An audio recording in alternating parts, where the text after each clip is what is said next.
This government meeting is brought to you by Eastworks and our local cable subscribers.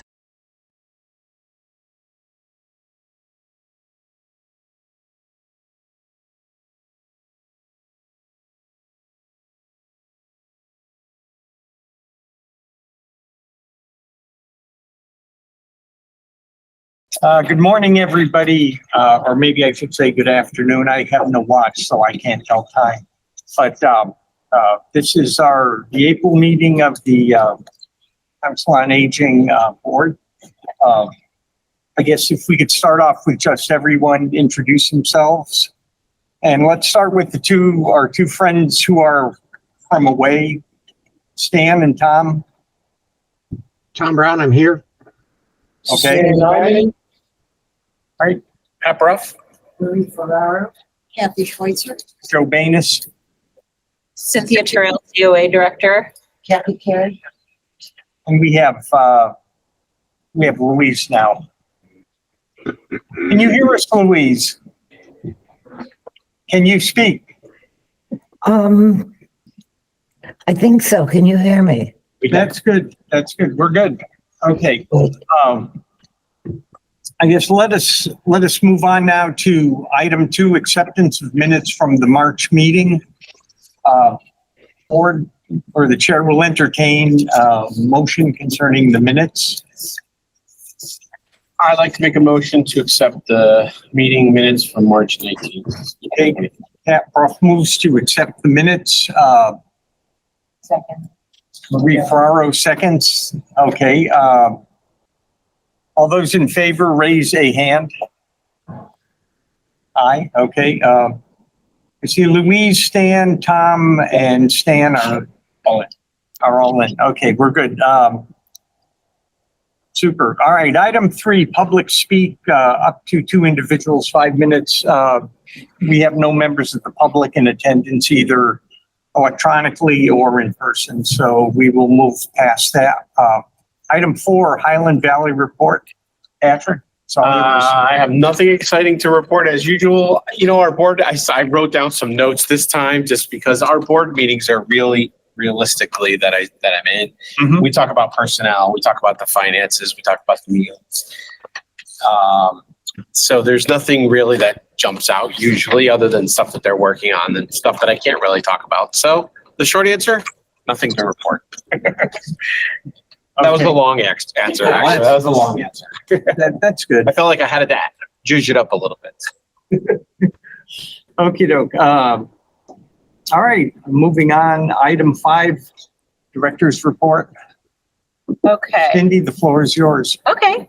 I might share some images or documents in a minute, and then I'll need to just take a second to get that out. So, hello. Transportation update is about our vehicles. The last time I think we talked about this, we were very excited because we'll be leasing a new vehicle through PVTA, which we've done in the past. However, the vehicle I think has been built, but it's taking a long time to get it. And it keeps getting put off quarter after quarter. So now we're waiting for it to come in the summer, but it might not come till September. And the importance of this is that the vehicle it's replacing is an ADA vehicle that holds 8 people. And the vehicle currently has possibly insurmountable repairs to do. And so it might not have, so it doesn't have working air conditioning. And then the next vehicle that's up for replacement with a PVTA lease, hopefully the grant it's on will be approved. Our part of that grant will be approved, hopefully. But the grant has a new deadline, new timeline, and also that vehicle might not come until as late as June 2026. And that's our big vehicle that we do the field trips with that holds 10 people plus a wheelchair. And that vehicle currently has no air conditioning. And we're told by the PVTA garage that the cost is insurmountable. However, I don't have a hard figure on that. I would like to get that. Still, let's assume that it's something that we could, this Council on Aging could not afford to fix. So what this means is that the vehicles that we use for all those great field trips to go grocery shopping, those vehicles would have no air conditioning. And while we could open the windows and hope for the best, if this summer is like last summer, where opening the windows brought in the fire smoke, and that's not great. Yeah. Even if it's not hot out. So we do have our new Ford Transit. That's only a year old. It holds fewer people. It's less comfortable, and it's not functional for a field trip because you need a certain number of people to go on a field trip to make it worth spending all those resources and staff time on, basically. Mhm. So one thing we could do in the meantime is combine using that vehicle with our little Ford Transit, what we call the shuttle, which is not an ADA vehicle, and take two vehicles to a field trip or do a grocery shopping run, but it's really going to impact what we do. So I've written to PVTA to ask them, since they might be surplusing some vehicles, to see just like the one that we have now, the 8-person ADA vehicle, that was a donation from them of a surplused vehicle after our last lease through them of a brand new vehicle was totaled. So if we could get another lease, and our DPW would be willing to check it out to see what's the condition of these different vehicles, we hope that maybe we could get something that's better than what we have to pinch hit until that new vehicle comes, hopefully by September. Even once we get that, we still won't have a 10-person van, which is what we greatly prefer to do trips with. So we just want the community to be patient with us. If you and there could be other ways to resolve it, but they're not necessarily the best way to resolve it. We don't want to reduce services for the essentials like grocery shopping.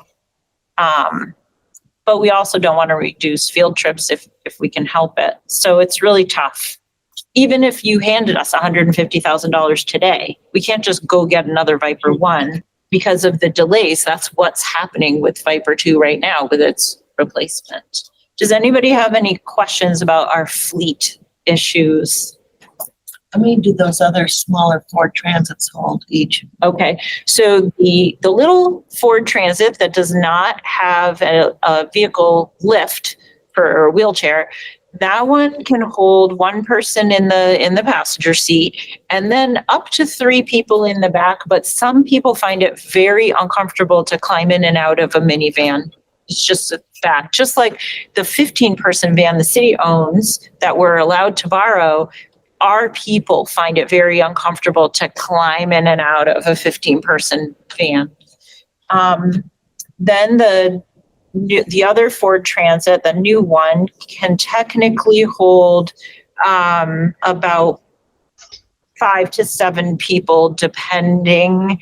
There is no place on that van to stick a rollator or a walker. So you kind of have to have it near you. And then we have to, if there's a wheelchair, we have to take seats out. So then, and it really depends what your size is. The back of that originally held 4 people, and we had it swapped out for a 3-person seat in the back. And even that, you need to be a very slim or petite person to fit back there. So it's just not an ideal vehicle for a long trip, if that answers your question. So put the two together, you could get a reasonable number of people, but then what that means also is we don't have a vehicle back at the ranch that we use to distribute meals, outreach workers, take it to clients' homes, and so on. But we really don't want another vehicle. We want to replace a vehicle. We already have 4, Any other questions about the transportation situation, which we will give you an update on soon, I hope. Okay, we'll move on. Joe? Yes. Cindy, just a quick point, excuse me. I think doctor's appointments and shopping, especially grocery shopping, might be more critical and more local. So I would assume that passengers might be more willing to go without air conditioning because those would tend to be short trips. Yes. Where the field trips might be more of a luxury, and they'd really have to be prepared to live without air conditioning if those are going to be a further distance. But as long as we can still do on a regular basis the shopping and the medical trips, I think that's more critical to their needs. Obviously, the field trips are nice to have, but if they're ready and willing to do it without air conditioning, then so be it. One more point on that, Tom, that you're making me think about is you've got to think about what it's like for those drivers. They're in there for the long haul. They're being physically active, getting people in and out, and it can get to be incredibly hot in there without air conditioning. So that's another thing we're going to take into consideration, because our workers shouldn't be forced to be in an 85 or 90 degree situation. So we'll keep tabs on that.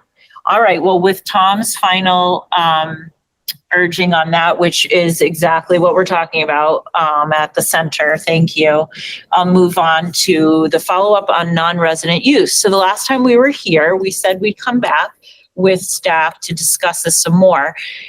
We want to bring them back another time and tell you what we think, what we'd like to do in the meantime, just because this was a short staffing day and a very busy week. We talked about so last time we talked about the fact that generally for about 3 weeks, when the newsletter comes out, we give Easthampton residents time to sign up. And it was feeling like it was too long, because most people, if they're going to sign up for something, sign up within the first week. And then the other people who have a passion about doing things with the Easthampton Senior Center and Council on Aging, they're waiting and waiting and waiting till their turn to sign up. And it felt like it was a mismatch, and we could fine tune that. You wanted to have more of a discussion about who uses the center, how we make these, activities happen, who comes, and we can still do that. But what we thought we should try for some period of time is, why don't we go with organically what's happening and say that for the first 7 days after 7 calendar days after the newsletter comes out, we're going to allow Easthampton residents to have first dibs, and then we're going to open it up to everybody. That gives more people more time to plan. It gives us a greater depth of a wait list, because sometimes people drop out at the last minute, and we really, and then if you get really, as Kate explained last time, I think, when you're 5 days out from an event, people have already given up and walked. So then we can't have a full event. So this is what we're going to do. And based on your advice last time, which was, just kind of what are the pros and cons of having non-resident participation, really there's so many pros because the other centers share with us. We love to share with other communities. We get a more rich, diverse, committed group of people using our programs. So that's what we're going to do. Does anybody have any, and we're going to do it and then reevaluate. Does anybody have any questions? Sounds good to me. Yeah. Tom? Just a quick comment. Our neighbors, if you will, in other communities, obviously aren't from Mars. And I think I said at the last meeting that a lot of these folks may have lived in Easthampton most of their lives, but have chosen to live in an assisted living or independent facility somewhere around us. So I think it's great to open it up to them. And as you said, be good neighbors, Cindy. Yes, Louise? Not urgent, but I'd like some feedback or stats from Cindy at some point on who these people are. Like, are they in assisted living, or are they just friends and other people who happen to live on the borders of Easthampton but are not actually residents? Just so you know, we don't collect any information about what type of housing people are in. We just have their address. Yeah. Do you have any? All right. Do you have any impression Do you mean like what community there? Like Southampton and West? Like we wouldn't get. No, I mean, they might be in assisted living or living they've moved to because they're seniors and they were in Easthampton all their lives up till then. And that's one type of person. There might be some people who share interests. There could be different reasons and different demographics for them. As far as I know, from what I see of people needing rides to participate in our activities, all I know is that we only pick up people who live in Easthampton, and of the people who live in Easthampton, primarily they live not in assisted living. But we have no idea when people come from out of town, but I can tell you that I never see a van from an assisted living place dropping somebody off. So they're not getting a ride to us from their assisted living van. So I would assume that most people in assisted living don't have their own transportation. So yeah. Okay, so moving on to the next one. So the parking lot and sign project update is on our agenda because it's timely. So last time I told you that we were looking for a supplemental appropriation for the municipal improvement ADA grant that we got to fix our parking lot and put up new signs, because as it turned out, according to the site design plan, there would not be enough funds to complete the project, despite the quotes that we got for the grant. So Finance Committee last week recommended passing the supplemental appropriation and sent it on to City Council. So tomorrow night at 6:15, there's a public hearing on this supplemental appropriation for up to $70,000. Well, it's written for $70,000, but if we don't need all of that, then it would go back into the source it's coming from, which is capital stabilization. But we would have to go back to City Council to return any funds that are in excess of the project. The project, assuming that it passes tomorrow, I hope it passes tomorrow, then the project would be conducted sometime between early May and middle. It has to be finished by June 14th. And in order for us to meet our grant deadline to spend the money. Yeah. Is the grant 35? The grant's just over $32,000. So it was wonderful that the Finance Committee heard my spooling out of, what we were going to do and why. And they felt that it was really important for people to be able to walk without stumbling across the parking lot, find the elevator, find the accessible parking, and have van access lanes, and then have better signage. Does anybody have any questions before tomorrow night's hearing about this project and the appropriation? And I see Stan. Stan? It's not a question, it's a suggestion. The new project they did on Main Street downtown, a lot of people are complaining that they lost a lot of handicap parking, ADA parking. So if people are complaining about losing ADA parking, that's another reason for the city to support adding ADA parking at the senior center. Let me clarify something for everybody. So the lot at the Council on Aging is a municipal lot, and anybody can park there, not just the Council on Aging. There are handicapped spots now that are not appropriately structured or signed. And in order to make ones that are, we will have fewer handicap spots at the Council on Aging. Just so you know, there's only going to be 2 spots with a van access aisle between them.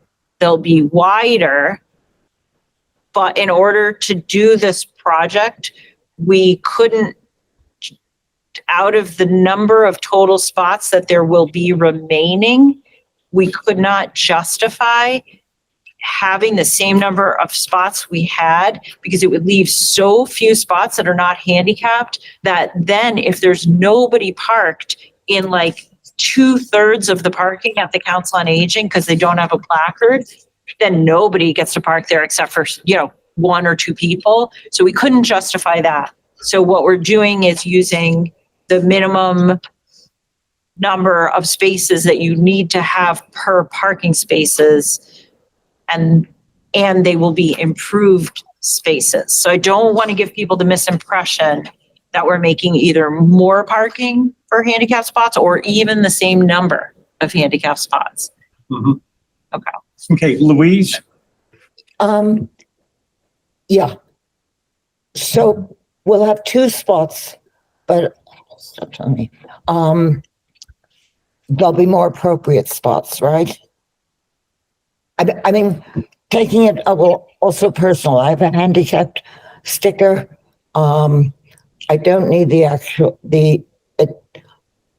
as an individual and presumably other people, given it partly comes with age, also have that. And I don't want to get into the weeds, but that concerns me. Not just me, but a lot of the discussion about the Main Street project and all that has been that there will not be fewer disabled parking spaces, but that they will be further away and that they're not realistic because you'd have to walk a lot further. Sort of chucking that into it because the first thing that occurred to me was that people who really need them might use our parking spaces, which they won't if there's only 2. And I don't know, I'm just throwing that in as a point of information. Okay, Tom, you wish to be recognized? Cindy, I would just question, is this project only fixing the existing parking we have, or is there an opportunity or enough funds to expand the parking? The only nearby parking spaces are privately owned by Walgreens and Big E's, where we are allowed to park at Big E's. Thank you to Big E's. But there is no room anywhere for the Council on Aging to access more parking of our own. Like the city would, I'm not aware of any site that could be added to the Council on Aging's parking. I guess what I was thinking of, Cindy, is if you close your eyes and hold your breath and we didn't have those gardens or the sidewalk, could the parking lot be brought all the way forward to Union Street? Where the vans park today, you get to a point and it's gardens, if you will, and a sidewalk. If that were a blank slate, a blank piece of paper, how many more parking spaces could you potentially get in between the end of the pavement and the sidewalk on Union Street? And the same thing on the other side. Well, yeah. Once you get to the end of the pavement, you've got those gardens and a sidewalk that cuts through there. If all of that were gone, which with all due respect to the gardens, in a few years, we're not going to be here, so who cares? Could there potentially, somebody who knows what they're doing, map out an additional 6, 8, 9 parking spaces in those green spaces we have today? We could look into it. I do know that if you take all 4 vans and you back them further towards Union Street, you still can't have people parking in front of all those vans because they still have to come in and out. And if you have cars park behind the vans, they would need to access it from Union Street. And as far as I know, from what I've heard, there will be no curb cuts from the Council on Aging onto Union Street anywhere on that property. So it would be pretty awkward. And then on the other side by the Indian restaurant, if you took out everything up to past that municipal bench, up to the Union Street, we're not having a curb cut there. So that puts the parking even deeper around the building. You wouldn't get that many spots because people with no curb cut on Union Street, you still have to be able to back out of your spot and turn. Mhm. So maybe you could get a few more spots. You know, maybe you would lose the benches for people to sit on. A lot of people use that area when they're waiting for the bus, just for even less than a handful of spots on the south side. And then I'm having trouble seeing how on that northwest side you would make more spots and have the ability for the vans to all back in and out of there. But somebody could look at it. I guess that's why I said somebody smarter than I would have to map it out. And then it comes to a return on that investment. So how much does it cost and how many parking spaces can you get? And that just may not be cost effective. Okay, Marie? I have one quick question. With the new Union Street project ongoing, there is currently one handicap space directly in front of the stairs of the center. Is there a way to request an additional handicap parking space that would still be directly in front of the center as part of that project? I mean, if there's only one space, why not have two? Patrick, you wanted to, It may be too late for that, only because the whole design and everything is already kind of in progress. I don't know. But it's definitely worth a question to the city, city engineers, who I would ask, or the DPW. I don't think it's a bad question to ask. If the parking remains Yeah, in the new, right. I don't know what the new, yeah. just substitute. So I just have, a couple of thoughts. I was kind of going to say, I don't know. I would much rather, first of all, this is the first time we've really talked about parking. Like, I've been at these meetings for years. And while we know parking's an issue, it's not like a pressing issue. I would much rather spend thousands and thousands of dollars on a vehicle that is ready to work versus a building parking lot that we're not going to have forever. I think it would be kind of a silly thing to spend our money on. I'm going to touch on Main Street for 1 second because it's not really part of this, but I will tell you that there has always been only one handicap parking space on Main Street. So despite what you might be hearing people say, there was only one parking spot that was not ADA compliant. Now there are two of them. They're not quite ADA compliant as far as I know for a parking lot, but these are on-street parking. You'll know on-street parking is much different setup than what than a private parking lot is. So we've doubled the handicap parking on Main Street, just so everyone knows. and I just think that's an important fact. But going back to our parking lot, if you will, I would much rather, as far as like adding to it, I don't know if it is. And frankly, you're saying we've had 2 handicap parking spaces in the parking lot, right, already? We currently have. Because I don't remember. I've only been there to set up the tent. I didn't really look around. Yeah. Here, let me, let's do a time check with Joe, because we could always come back to this. Yeah. I see there's some other items on our agenda, not to shut down the conversation, just a time check-in. okay, I assume it's the new business things that you'd like to make sure that we make them all business for next week or next month. I'm just saying, well, no, that's some timely stuff there. Okay. But why don't could we put a pin in this for now, move on to Absolutely. the other agenda items? And if we have time at the end, I could show you the site plan Perfect. and you could really see Visually how many see it. spots we have now and, Yeah. Okay, okay. so we can table this current parking discussion at the moment and move on to posting of reports. Okay, so I just want everybody to understand, unless you've already seen the mayor's press release on the mayor's budget. So this year, that budget book will be situated at the Council on Aging, City Hall, and I'm forgetting the third location where there's a physical book. Generally, it's going out digitally. So our only page in there is the numbers.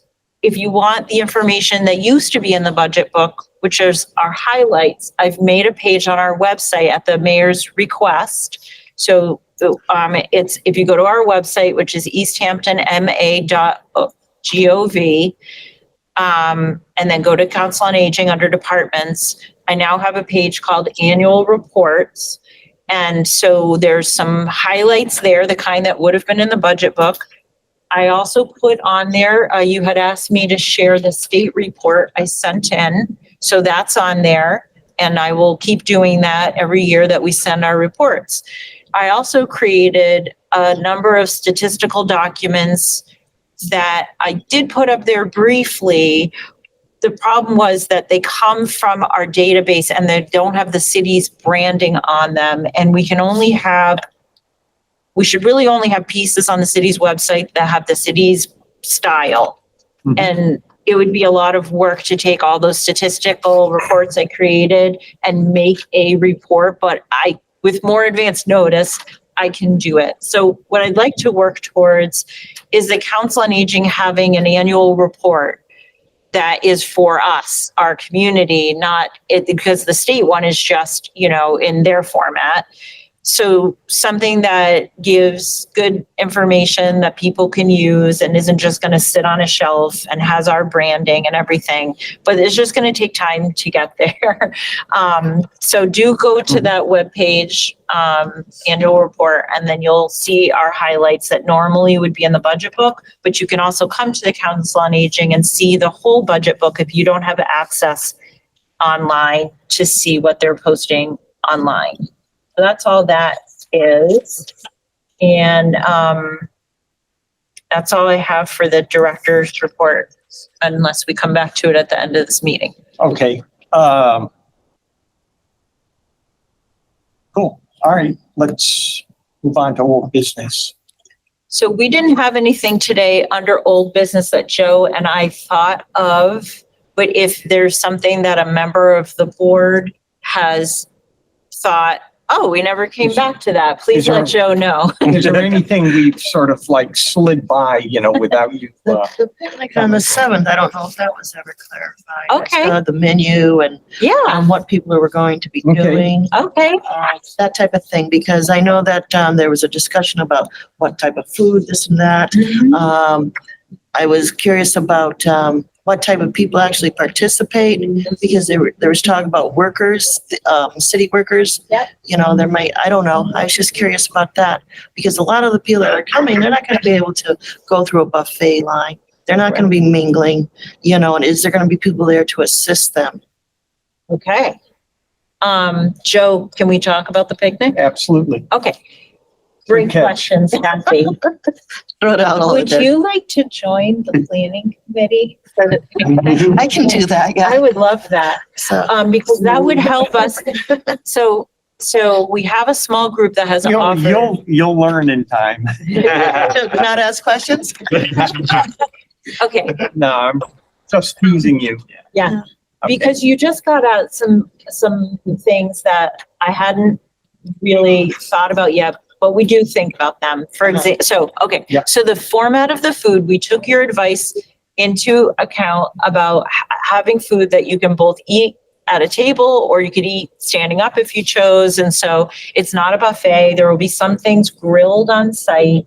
And then there will be other things that are like a side salad, and everything that we're doing, it will be possible to hold a plate and eat standing up, or you can go sit down, and we will have staff there so that staff can go get food for people who need to be sitting down. But I hadn't processed that through my brain yet, that here's how many people I need to have doing that. So I would love to be able to talk to you some more about how we could, and then we can also talk with the Parks Department about how we want it physically set up. Right. And the type of food, like I said, we're going to do the grilling thing. The food is from Hamels, and we've come up with most of our menu. Just one thing is about the attendees is that what we've said to city government is you can have up to 40 spots for the leadership, which is like the heads of departments. The board and committees can send their chair or other representative of boards and committees, and then all the city councilors can come who want to. And, so we're hoping for about 40 of those, and that would be a third. And the other 2/3 would be residents. And we'll give preference first to people from Easthampton, but if we don't get enough people, we can open it up to people who are passionate about Easthampton. So the idea is that chances are 1 out of 3 people that you're talking to will be a representative of Easthampton city government, and there will be lots of opportunity for conversation, and there will be musical accompaniment. Does anybody have any questions about this June 6th, 4:30 p.m. to 6:30 p.m. picnic at Nonotuck Park, near the bathrooms and the parking? Okay. Tom does. Cindy, Yes, sorry, I was muted. Cindy, which pavilion is it? I'm not exactly sure which one you're using. it's the one that's number 4 directly next to the pool, the bathroom. The Rotary one. The Rotary one? Yeah. So that pavilion will, from my experience, will easily seat roughly 125 people. But if you have a great afternoon like today, it wouldn't matter because people could obviously mingle outside the confines of the pavilion. Mm-hmm. If you have an afternoon like last week, it could get crowded under the pavilion. Yeah, the limit for the number of people who are coming is just under 100, and then there's the staff. So yeah, it'll be basically 125 or fewer, because we all want to be able to fit underneath the pavilion if it rains. Great. So yeah. Anything else about the picnic? So Kathy, I'll get in touch with you when we're planning out the flow of it. Okay. Was there any other old business? Old business going once, going twice. So Okay. New business. Okay, this agenda item, Joe, has 3 pieces. It's really just 2. Okay. So first of all, there's a legislative alert out that I want to share with you, which is really important. I don't know how much of you know about the state funding that we get, which is our second biggest source of funding besides what the city funds. And that's called the Formula Grant from the Executive Office of Elder Affairs. It started out as 50 cents per senior for your city. And so today we have, I don't know, I think it's like, and senior is 60 plus for the purposes of the state. So today we get $14 per older adult, 60 plus, which is an increase over the past couple of years when it was 12. Now, in recognition that everything costs more, it was advocated that it should go up to 15, and I'll give you an update on that. So the House Ways and Means budget in Massachusetts did include the increase to $15 per elder, and that's a $1.7 million increase statewide. For us, I think it would be another, I haven't done the numbers yet, I think it would be another few $1,000s, which is actually significant for us. And so the Massachusetts Councils on Aging is thanking those who reached out to their House representatives. And now Mass Councils on Aging is going to keep working out to the Senate to make sure that $15 per elder is included in the FY25 budget. So this is a thank you to anybody who advocated for this $15. I know that our legislators came to the Council on Aging at some point in the last month or 2, and people did advocate for this also by email or phone. And it's very important, whether you advocated for this or not, if you believe in it, to actually call or write to your representative, who is still Dan Carey for Easthampton. It's important to write to them and thank them. You know, you're only doing half the job if you ask, but when you get something, thank, because this is really important. I mean, if you think about it, $15 is minimum wage, 1 hour of minimum wage. So somebody age 60 in the city of Easthampton is worth 1 hour of minimum wage for those funds to come to us. And they do things like help pay for that program manager, help pay for our office aide, help pay for all of our instructors, and so on. Just a quick question. Is there a bill number associated with this? I think it's 9110-9002. Okay. But I'm And is it like a house bill or? That's the house. That's the House bill. Marie, could you send that to Kathy to put in the minutes? I mean, it might be out of time by the time the minutes get posted, but you know. A month after approved, but Yeah, still. exactly. I mean, when you write back to Dan. Right, you know, it's helpful to say, know, Thank you yes. very much for supporting House Bill, blah, blah, blah. Is that something you could put on the website? Or not Not really? If not on the website, we could put this on Facebook and Yeah. we could put it in our June newsletter. I think, if any, is anybody who's on the Council on Aging board, would any of you like to see the Mass Council on Aging newsletter that they send out monthly that has all kinds of information like this in it? Sure. Sure. I'd like to see it too. Okay, so Kathy, could you put in the minutes that Joe, Marie, and Patrick would all like to, and Kathy, you'd like to see that? Did Louise raised her hand? She'd like to see that. I think it's, Cindy? yeah. Yeah. When it comes to communicating with the state rep,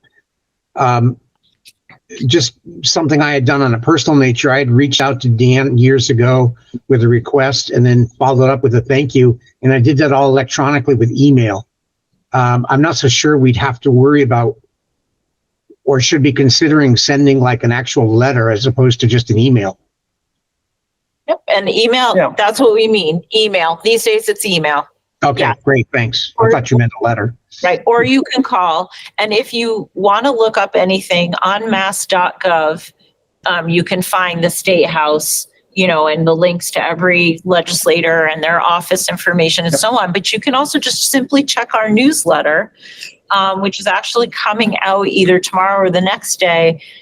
Generally, there are office hours for the legislators and people can come on down. If all you want to do is come when Dan Carey is there or Senator Vilas's aide and just thank them for the work they're doing that you've noticed they're doing, just come and thank them. You don't have to have a problem. So, What's that state newsletter? I think it's called Aging Matters. They changed it recently, but it's MCOA newsletter, and I will get that to people. Okay. Okay, so that's one. Two is that there is a housing bond bill, which is before the legislature, and very soon they're taking action on it.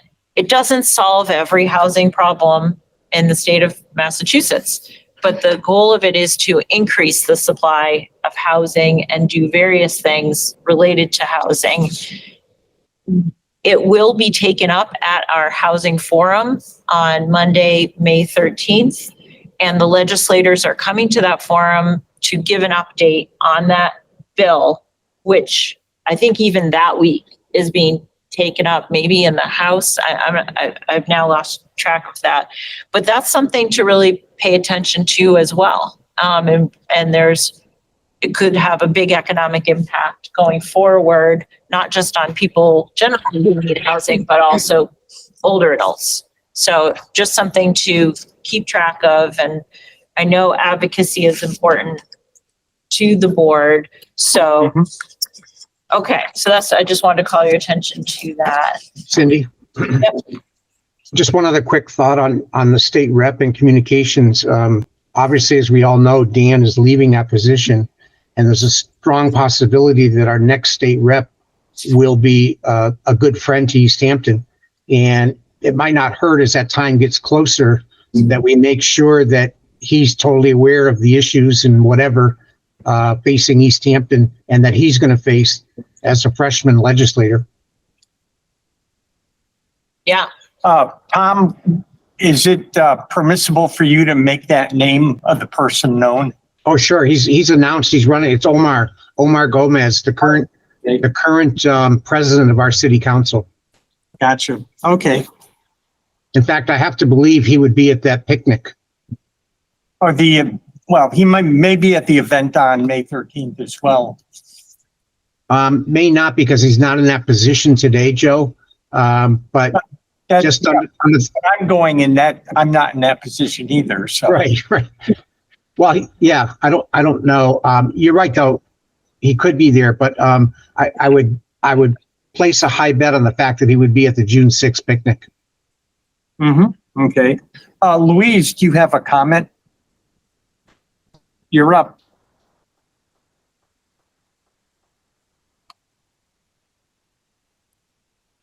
Can't hear you. Can't hear you. Well, okay. I would check with Omar if you're counting on him to be in anything, because he's campaigning wherever it is. And his time is often overbooked. Joey's saying he doesn't turn, I mean, if he hasn't, I would check if he was committed, if you're actually counting on that. Okay. I mean, he's busy campaigning, understandably. Okay. Okay. Moving on. Yeah. Okay, so just the last thing I want to say about advocacy is that, so we have one city councilor who regularly comes to the Council on Aging to meet with constituents. That's Owen Zarrett. And then Connie Denham just asked if she could also do some meeting and greeting at the senior center. And we encourage any city councilor at large or, with a seat in a neighborhood to come and directly meet with people at the Council on Aging, but also the board. You can go to other board and committee meetings, find out what's happening, go to public speak. If there's ever something you want people to know about or hear about, that is encouraged. And that's all I have to say about advocacy. Cool. Okay. That takes us. So do we have time to show people the site plan? We have about 10 minutes remaining, folks. So why don't we see if we can wrap up our discussion on the site plan. All right, let me go get that.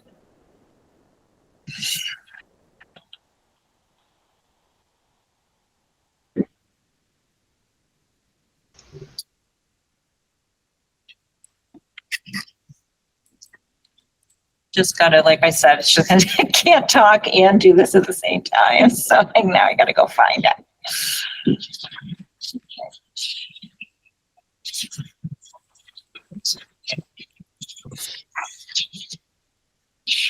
Sorry for the dead air. It's like a radio show with dead air. Sanctioned dead air. Okay, so I'm gonna share my screen. This is the map of the parking lot. Joe? Yes. Just one quick point. When Pat mentioned before about not spending any money in this area, I couldn't agree with that more. Mm-hmm. However, I was just curious, Cindy, if this grant money was specifically tied to this project. Yes, absolutely. So we couldn't use it for anything else? No. So we need to use it for what we can use it for. Okay, so let me see if I can get this zoomed in. That's it. Okay. So what you're looking at in the very center of the screen is the current parking. So if you look at the three black dots at the top, That's that pass through between us and Big E's overflow lot. We're putting in 3 bollards there because we want people to understand that our parking lot ends there. And we're not going to clear the ice and snow, beyond what we own. And it's really not a path. Okay. So that just makes it that clear. So that little section with those diagonal hatchings, right now, a car can cram in there and there will be no parking spot there anymore. So then the parking spots we will have are, you can see, the up-down arrow of the direction of driving in the driveway.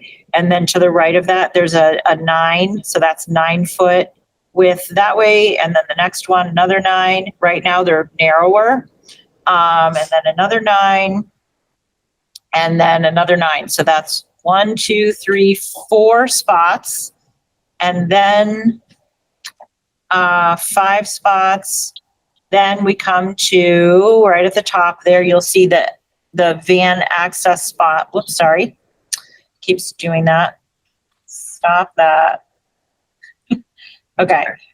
So you can see where the diagonal striping is. Now that'll be the shared vehicle access lane with a ADA spot on either side of it. And then at the very bottom where the cross hatching is, there's another typical spot that's not an ADA spot. So the total number of spots we'll have, and then you can see to the left of that, where those 3 bollards are, is where people typically back into and hit the building. So those are new bollards. And then above that, opposite this cross hatching, is the elevator, which has the dotted X across it. So now what we did was we took that access lane for the 2 ADA spots, and we also made it where the elevator is, so it's easy to walk to the elevator. And because it's so narrow back here, you need to pull out of any of these spots, and you want to pull out and back in somewhere so you can drive out forward. You can also use that diagonal area. We made it wide enough also so you can back into that spot just to get out, because there's really no place to back. It's tight. Plus, we have vans that need to drive up to that elevator in that narrow space, and they also need to get in and out. Oh, yeah. Okay, so the total number of spots that we have is 1, 2, 3, 4, 5, 6 typical and 2 ADA, which brings us to 8 spots. So we're losing 2 spots because right now we have 10 spots. And technically, there were handicapped signs in front of 4 of those spots, but they really weren't legal handicap spots either. And the signage was wrong and everything. So, like I said, 2 improved spots, but not 4 crappy spots. Now all of these spots are still too short. Now they're the right width, still too short. We can't grab any more room, though. There's no more room to make them the right length. Joe? Then, yeah. Cindy, could you scroll that back up a little bit by where that diagonal is? Yep. Or back down, I should say, by where you said they back into the building. Yes. So these 2 parking spaces that are across from the bollards, Yes. they would back out of there and drive through that diagonal space to get out. Correct. Okay, now scroll down some more. So what I was saying before is, if this sidewalk and bench and plantings were gone, and that last says 15-foot typical parking space, imagine those parking spaces come all the way down.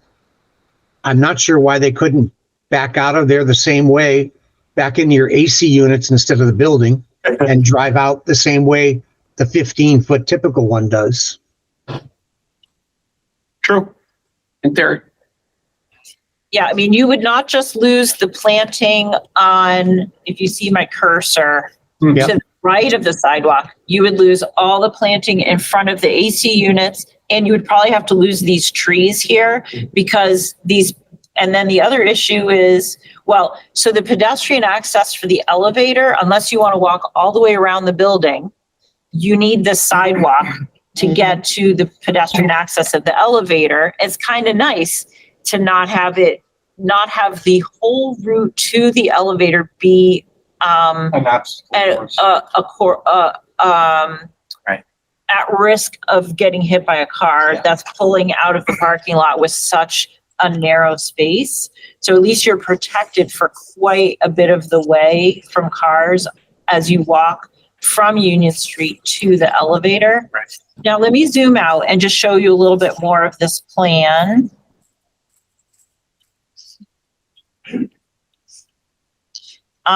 So assuming that the $70,000 supplemental appropriation is passed, we're also talking about doing the other side of the building because the paving there is also in need of repair. And we're going to, the differences on that side. And if we don't get the money, we're scaling back the project. We still have to do the project, but it'll be scaled back. So you see this A, the letter A here, the hexagon in the center. Yeah. That is the dividing line between the full project and a partial project. Mhm. So we will do to the right of A, but if we get all the funds, then we can do the whole project. And the whole project includes striping arrows on the driveway so that when people get to the driveway entrance, they know where to go to find the elevator. And it also includes, so right now we just have 2 parking spots on that upper side that we can park. They're big enough to park our vans in if we need to, or the staff can park there. So there's those 2 spots. And then we used to have a parking spot 2 minutes. if you, right here where those arrows are, we used to have somebody park there right in the way of our garbage cans, and we took that spot away. So now we have in the new plan, 1, 2, 3 staff parking spots there instead of 4 because they were not the right width. And we didn't have a designated area for people to walk in and out of the building, and that's actually a fire exit. So we are striping, assuming we get the full amount, the pedestrian exit and entrance, which is just for emergencies, otherwise it's just for staff in and out of there. So we're losing a parking spot that really was too small for anybody to park in and hazardous to park in. Yeah. So it's not just the users that are losing parking, staff are also losing parking, but at the same time, it will be better spots. And then we'll have striping go all the way down the building so that people don't walk where the vans park and then they can exit. And then the van striping will be done in such a way that makes a little bit more sense. So signage, that's the other part of this project, is that there will be new signs. So in that bottom corner where there's no sign now, so visible on both sides will be a sign so that when you're coming, there's going to be a sign that tells you where the elevator is. Because right now you drive up, it looks like an old post office and you have no idea where is the elevator. So that's that sign there. And then there will be a new sign out front here in the center of your screen again, with again, our branded sign that also tells you where is the elevator, walk this way and go up the sidewalk and you'll find the elevator. And then lastly, there will be a new sign on those posts right here. There's a hidden sign right now and behind a tool shed. So there will be a sign that, says that elevator access is back there. So just, we can't take away that it says post office on the front, but we can do a little bit better. Okay, Okay, so it's 1:00. comments? Joe? Yes.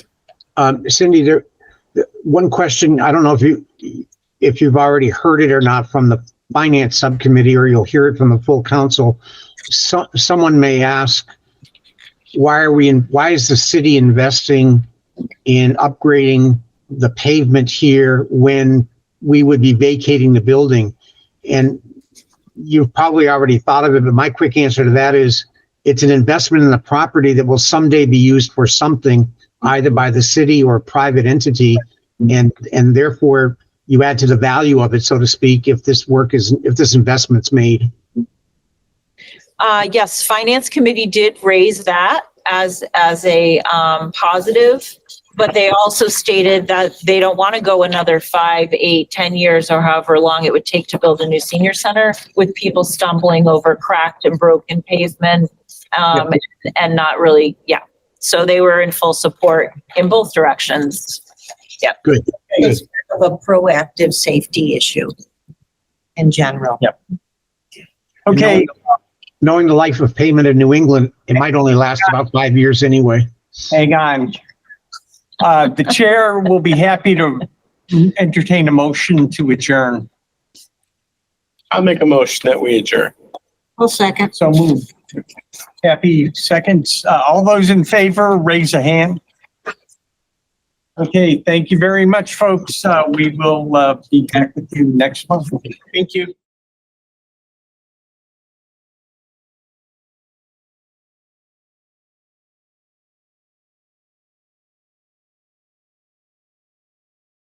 This government meeting is brought to you by Eastworks and our local cable subscribers.